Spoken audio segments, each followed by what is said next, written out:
what is Dash? You know, you're being brought into this thing. What is it? You know? Pode dizer que, tipo, sem mais se incomodarem, queria.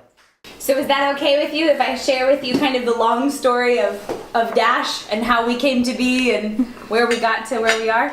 Diz que, tipo, estão confortáveis.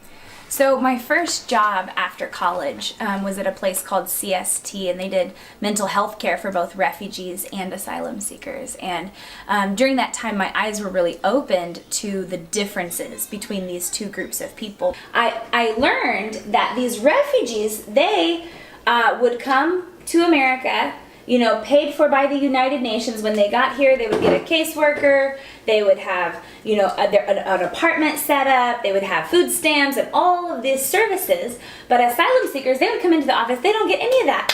And they don't have their work permit in the beginning, for many times for 2 years. I said, this is not right. How can this be in America? That there is this gap.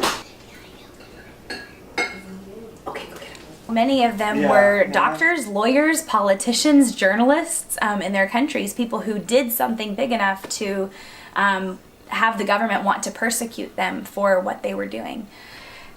It was really difficult in the beginning to get started. We started out with only $1,000, 3 volunteers, 1 asylum seeker, and you know, but at the end of the day, we have a really big God who is able to do far more than we imagine.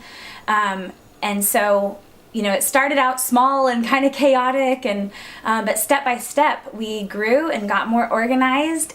And now Dash has grown into a functioning nonprofit with 4 staff people. And with we've helped to house over 100 asylum seekers for the full duration of their work permit wait, which can be 2 years. It's often 18 months. You know, we have program. We have a caseworker, and you know, classes for these people to help them thrive, and you know, events, and it's just a full functioning nonprofit. And I just say, wow, how did this happen in you know, just a few short years? But I just feel like if God's in something, then it's unstoppable.